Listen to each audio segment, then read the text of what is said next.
அனைவருக்கும் வணக்கம். மீனம் ராசி உத்திரட்டாதி நட்சத்திரம் நண்பர்களே, இந்த பதிவில் என்ன தகவல் பார்க்க போறோம் என்றால், நமது மீனம் ராசி உத்திரட்டாதி நட்சத்திர நண்பர்களுக்கு இந்த ஜூன் மாதம் ராசி பலன்படி எந்த மாதிரியான சிறப்பு பலன்கள் கிடைக்கப் போகுது அப்படி என்ற தகவல் பத்தி பார்க்க போகின்றோம். உங்கள் அனைவரையும் யூடியூப் சேனல் வாயிலாக சந்திப்பதில் பெருமகிழ்ச்சி அடைகின்றோம் நண்பர்களே. உங்களால முடியும் என்றால் இந்த பதிவை முழுமையா பார்த்து பயனடையுமாறு மிக தாழ்மையுடன் கேட்டுக்கொள்கின்றோம். அது மட்டும் அல்லாது நீங்க நமது சேனலுக்கு இதுதான் முதல் தடவை வருகை தந்து உள்ளீர்கள் என்றால் நமது சேனலை மறக்காம சப்ஸ்கிரைப் பண்ணிக்கோங்க. மேலும் பக்கத்துல இருக்கின்ற பெல் பட்டனையும் பிரஸ் பண்ணிக்கோங்க. அப்பதான் நாம ஃபியூச்சர்ல மீனம் ராசி உத்திரட்டாதி நட்சத்திரம் பத்தி எந்த ஒரு பதிவு போட்டோம் என்றாலும் உங்களுக்கு நோட்டிபிகேஷன் வழியாக தகவல் தெரியப்படுத்த முடியும் நண்பர்களே. பொதுவாகவே மீனம் ராசி என்பது காலபுருஷ தத்துவப்படி 12வது ராசியா வருவீங்க. உபய ராசிகளில் ஒரு ராசி மீனம் ராசி மற்றும் நீர் தத்துவ ராசி நமது மீனம் ராசி. மேலும் மீனம் ராசியுடன் நிரந்தரமா 3 நட்சத்திர நண்பர்கள் கொண்ட 9 பாதத்து நண்பர்கள் உள்ளடங்குவீர்கள். ரேவதி 1 முதல் 4 பாதங்கள், உத்தரட்டாதி 1 முதல் 4 பாதங்கள் மற்றும் புரட்டாதி 4ஆம் பாதம் மட்டும். மீனம் ராசி உத்திரட்டாதி நட்சத்திரம் நண்பர்களின் அதிபதி சனி பகவான் என்பதால் நமது மீனம் ராசி உத்திரட்டாதி நட்சத்திரம் நண்பர்கள் வணங்க வேண்டிய கடவுள் சிவபெருமான் மற்றும் அம்மன் தாயார். உங்களால் முடியும் என்றால் ஒவ்வொரு வார வெள்ளிக்கிழமை உங்கள் வீட்டின் அருகில் இருக்கின்ற சிவபெருமான் மற்றும் அம்மன் தாயார் கோவிலுக்கு சென்று கடவுள் வழிபாடு செய்துவிட்டு வாருங்கள். அப்படி செய்தால் உங்களுக்கு வரவிருக்கும் பிரச்சனைகளில் இருந்து உங்களை நீங்கள் காப்பாற்றிக் கொள்ள முடியும். தற்பொழுது நமது மீனம் ராசி உத்திரட்டாதி நட்சத்திரம் நண்பர்கள் 7.5 சனியின் முதல் சுற்றி என்று சொல்லக்கூடிய விரிய சனி காலத்தில் இருக்கீங்க. அதனால அனைத்து விஷயங்களிலும் நீங்கள் கொஞ்சம் முன்னெச்சரிக்கையாக இருக்கீங்களோ அந்த அளவுக்கு தேவையற்ற கெடுபலன்கள் எதுவுமே ஏற்படாமல் இருப்பதற்கும் இந்த ஜூன் மாதம் ஒரு நல்ல சிறந்த மாதமாக நம்மளுடைய மீனம் ராசி உத்திரட்டாதி நட்சத்திரம் நண்பர்களுக்கு நிச்சயமாக சாத்தியப்படுவதற்கு வாய்ப்புகள் மிக அதிகமாக ஏற்படும். சனீஸ்வரர் தற்பொழுது உங்களுடைய 12வது வீடு என்று சொல்லக்கூடிய விரயஸ்தானத்தில் இருக்கின்ற காரணத்தினால ஒரு சில நண்பர்களுக்கு தேவையற்ற விரய செலவுகள் ஏற்படுவதற்கு வாய்ப்புகள் உள்ளது. நீங்க எந்த அளவுக்கு பணம் விஷயத்தில் கொஞ்சம் முன்னெச்சரிக்கையாக இருக்கீங்களோ அந்த அளவுக்கு தேவையற்ற செலவுகள் எதுவுமே ஏற்படாமல் இருப்பதற்கும் இந்த மாதம் உங்களுக்கு ஒரு நல்ல மாதமாக நிச்சயமாக சாத்தியப்படும் என்று உறுதியாவே நம்மளால சொல்ல முடியும் நண்பர்களே. ஒரு சில நண்பர்களுக்கு தற்சமயம் உடல்நிலை சம்பந்தப்பட்ட பிரச்சனைகள் ஏற்படுவதற்கும் வாய்ப்புகள் இருக்கும். நீங்க எந்த அளவுக்கு உங்களுடைய உடல் நலத்தில் அக்கறை எடுத்துக் கொள்றீங்களோ அந்த அளவுக்கு உங்களுக்கு மருத்துவ செலவுகள் கண்டிப்பாக கட்டுக்குள்ள இருப்பதற்கும் இது ஒரு நல்ல காலகட்டமாக இந்த ஜூன் மாதம் உங்களுக்கு நிச்சயமாக சாத்தியப்படும் என்று உறுதியாவே நம்மால் சொல்ல முடியும் நண்பர்களே. மேலும் உங்க வீட்ல தடைப்பட்டு போயிருக்கக்கூடிய சுப காரியங்கள் நடைபெறும் நண்பர்களே. நீங்கள் ஏற்கனவே வாங்கி வைத்து இருக்கும் இடத்துல வீடு கட்டுமான பணி ஆரம்பிப்பதற்கு வாய்ப்புகள் மிக அதிகமா ஏற்படும். ஒரு சில நண்பர்கள் புதிதாக தொழில் ஆரம்பிக்க ஒரு பிளான் வைத்து உள்ளீர்கள். நீங்கள் ஆரம்பிக்க போகும் தொழில் பற்றி உங்களுக்கு நன்றாக தெரிந்தால் மட்டும் ஆரம்பியுங்கள். இல்லை என்றால் மற்றவர்களை நம்பி தொழில் ஆரம்பித்தால் ஒரு சில நண்பர்களுக்கு சற்று நஷ்டம் ஏற்பட வாய்ப்புகள் உள்ளது. தற்சமயம் ஒரு சில நண்பர்களுக்கு அயல் நாடு சென்று வேலை செய்வதற்கு வாய்ப்புகள் ஏற்பட உள்ளது. மேலும் நீங்கள் படிக்கின்ற மாணவர்கள் என்றால் நீங்கள் மேல் படிப்பு படிப்பதற்கு அயல் நாடு சென்று படிப்பதற்கு வாய்ப்புகள் அதிகமாக உள்ளது. இம்போர்ட் மற்றும் எக்ஸ்போர்ட் செய்யும் தொழில் செய்பவர்களுக்கு உங்களின் தொழில் வளர்ச்சி அடைய வாய்ப்புகள் உள்ளது.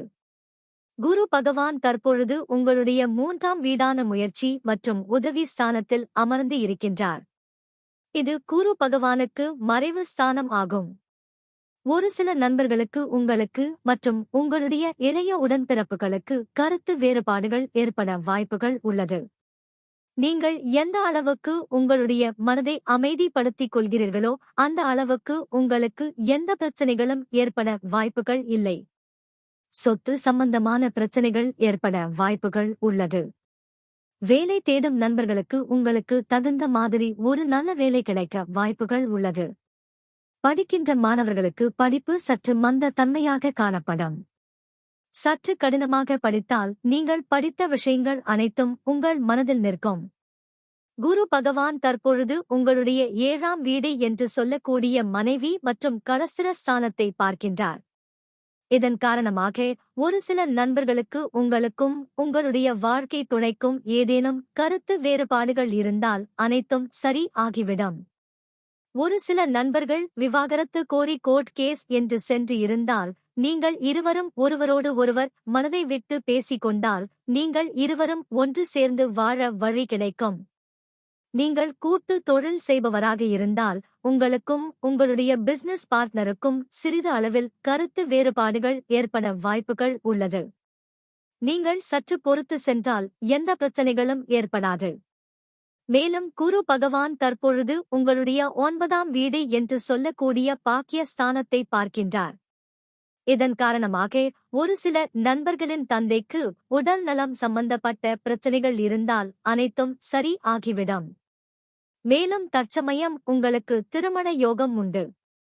ஒரு சில நண்பர்கள் திருமண தடையால் அவதிக்குள் ஆகியிருக்கிறீர்கள்.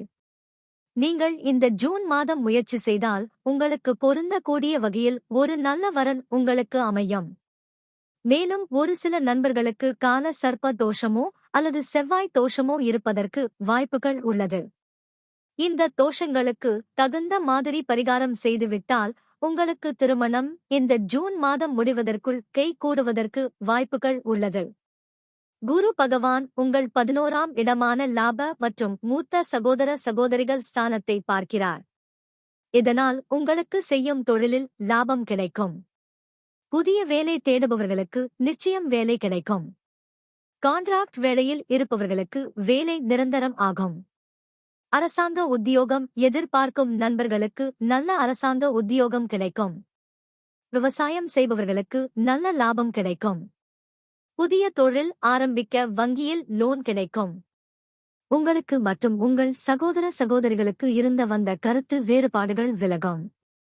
சொத்து சம்பந்தமான பிரச்சனைகள் நல்ல முடிவுக்கு வரும். முதல் திருமணம் விவாகரத்து ஆனவர்களுக்கு 2ஆம் திருமணம் கைகூடும். ராகு பகவான் தற்பொழுது உங்களுடைய ராசியில் அமர்ந்து உள்ளார். இதன் காரணமாக ஒரு சில நண்பர்களுக்கு தலைவலி மற்றும் ஸ்ட்ரெஸ் ஏற்பட வாய்ப்புகள் உள்ளது. தேவையற்ற பிரச்சனைகளில் ஈடுபடாமல் இருப்பது நல்லது. நீங்கள் வேலை செய்யும் இடத்தில் உங்களுக்கு உங்களின் உயர் அதிகாரிகளுக்கும் மன சங்கடங்கள் ஏற்பட வாய்ப்புகள் உள்ளது. சமுதாயத்தில் ஒரு சில நண்பர்களுக்கு செய்யாத தவறுக்கு பெயர் கெட வாய்ப்புகள் உள்ளது. கேது பகவான் தற்பொழுது உங்களுடைய 7ஆம் வீட்டில் அமர்ந்து உள்ளார். இதன் காரணமாக ஒரு சில நண்பர்களுக்கு உங்களுக்கும் உங்கள் வாழ்க்கை துணைக்கும் சிறிது அளவில் பிரச்சனைகள் ஏற்பட வாய்ப்புகள் உள்ளது.